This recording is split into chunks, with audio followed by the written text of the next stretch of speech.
मैं doctor Renubala Sharma, government TV college Korba, आज आप लोगों को disease cycle of smut disease of मेज़ पढ़ाऊँगी। इसका सबसे पहले हम इंट्रोडक्शन देखेंगे। यह रोग समस्त विश्व में ऑस्ट्रेलिया एवं न्यूजीलैंड को छोड़कर सब जगह पाया जाता है या सब देशों में पाया जाता है। ज़्यादातर यह रोग यूएसए में पाया जाता है और ये वहाँ पर अधिक नुकसानदेह है। भारत में ज़्यादातर हिमालय जैसे कश्मीर तथा वेस्ट बंगाल में पाया जाता है। क्रिस्टेंसन ने 1963 में या 1963 में इस रोगाणु का या इस पैथोजन का से होने वाले रोग का मोनोग्राफ बनाया। यह रोग पौधों के ऊपरी हिस्से जैसे बालियाँ, तने और पत्तियों में गॉल्स बनाकर या उन्हें संक्रमित करता है, जिससे पौधे की उत्पादक क्षमता कम हो जाती है। पौधे की उत्पादक क्षमता स्मट गॉल्स के साइज और स्थान पर निर्भर है। इसके बाद हम सिम्टम्स देखेंगे। स्मट फंजाई होस्ट प्लांट पर लार्ज साइज गॉल्स बनाती हैं। गॉल्स प्लांट्स के डिफरेंट एरियल पार्ट्स में पाई जाती है, जैसे तना, पत्तियां, एक्सिलरी बर्ड्स, फ्लावर्स, कॉप्स को हम फ्रूट्स या भुट्टा भी बोल सकते हैं।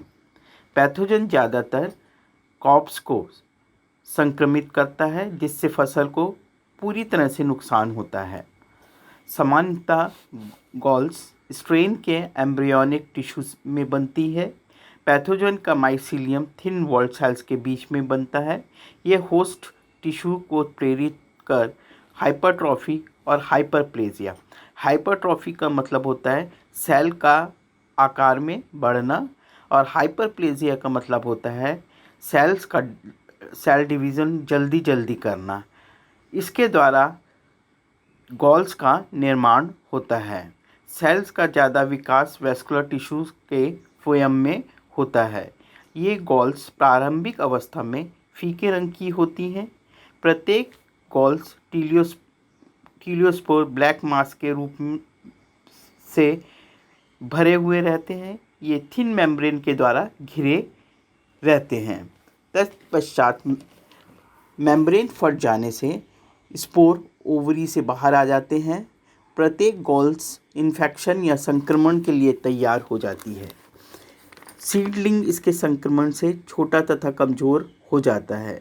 यदि होस्ट की लेटर स्टेज में अर्थात फ्लावरिंग के समय संक्रमित करता है तो पूरा पौधा या पौधे के अलग अलग भाग संक्रमित हो जाते हैं।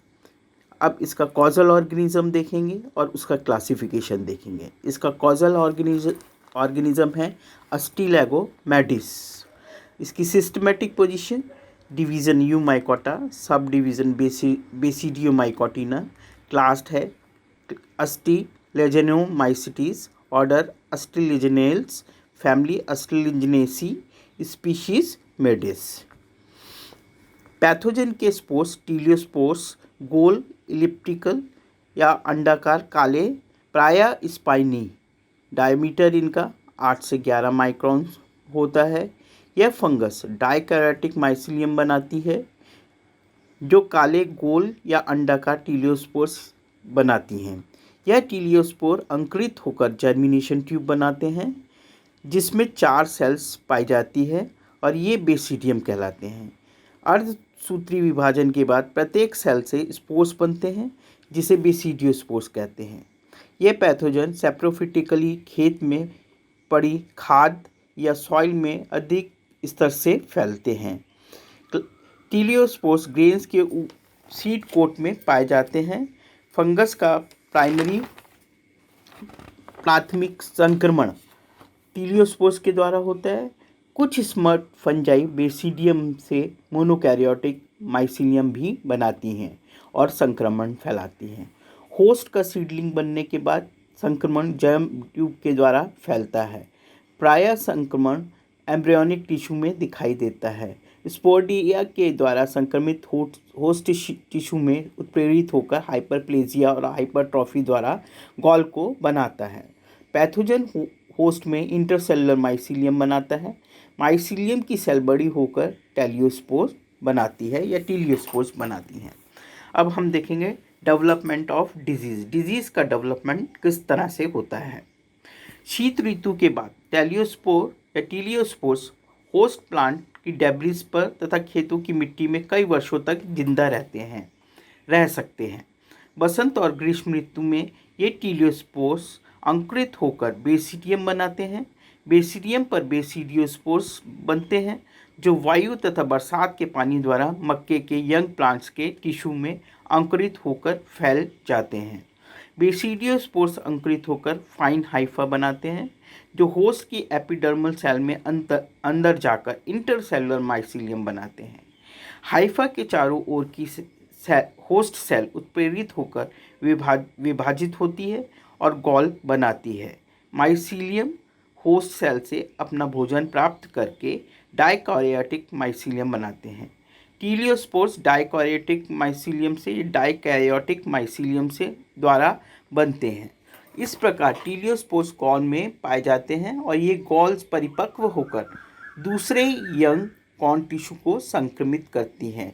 इस प्रकार से गॉल के द्वारा नया संक्रमण फैलता है, परंतु ज़्यादातर यह खेतों की मिट्टी और प्लांट के पार्ट्स के साथ खेतों में सालों साल जिंदा रहती है।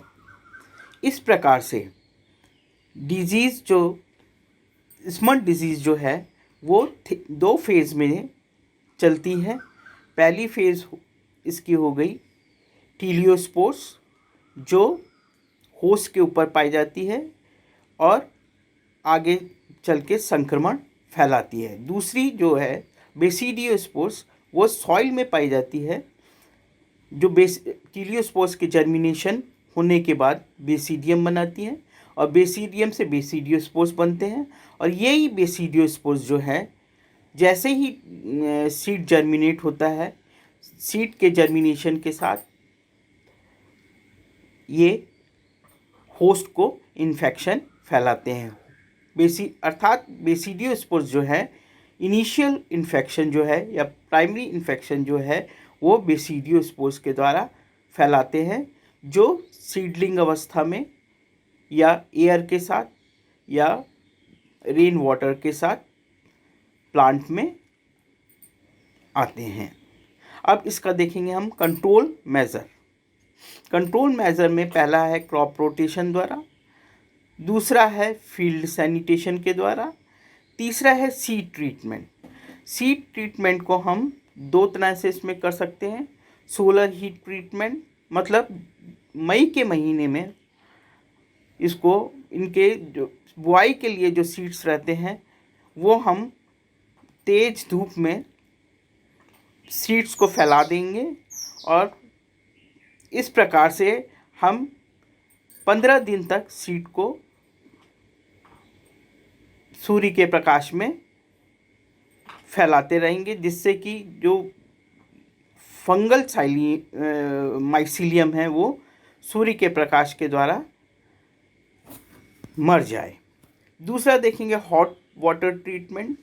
हॉट वाटर ट्रीटमेंट में हम इसको उबलते हुए पानी में सीड्स को, जो बुआई के लिए सीड्स रहते हैं, डालते हैं, फिर निकाल के तेज़ धूप में सुखाएंगे। उसी प्रकार से फिर हफ्ते बाद या 1 सप्ताह बाद फिर से यही क्रिया करेंगे। इस प्रकार से इस क्रिया के द्वारा 3-4 बार करने के बाद सीड जो होता है एक्टिवेट होता है पानी में डुबाने के बाद। फिर हम उसको धूप में सुखाते हैं, वो डॉर्मेंट कंडीशन में जाता है। फिर उसके बाद हम दोबारा उसको पानी में डालते हैं, फिर उबलते पानी में डालते हैं, फिर उसको सूर्य के प्रकाश में सुखाते हैं। तो इस प्रकार से बार बार करने से जो माइसीलियम सीड के अंदर रहता है वो मर जाता है। इस विधि के द्वारा हम सीड ट्रीटमेंट के द्वारा हम सीड को डिजीज़ फ्री कर सकते हैं। आखिरी है यूज़ ऑफ रेसिस्टेंस वैरायटीज़। हम रेसिस्टेंस वैरायटीज़ को यूज़ करके या उपयोग करके हम इस डिजीज़ से मुक्ति पा सकते हैं।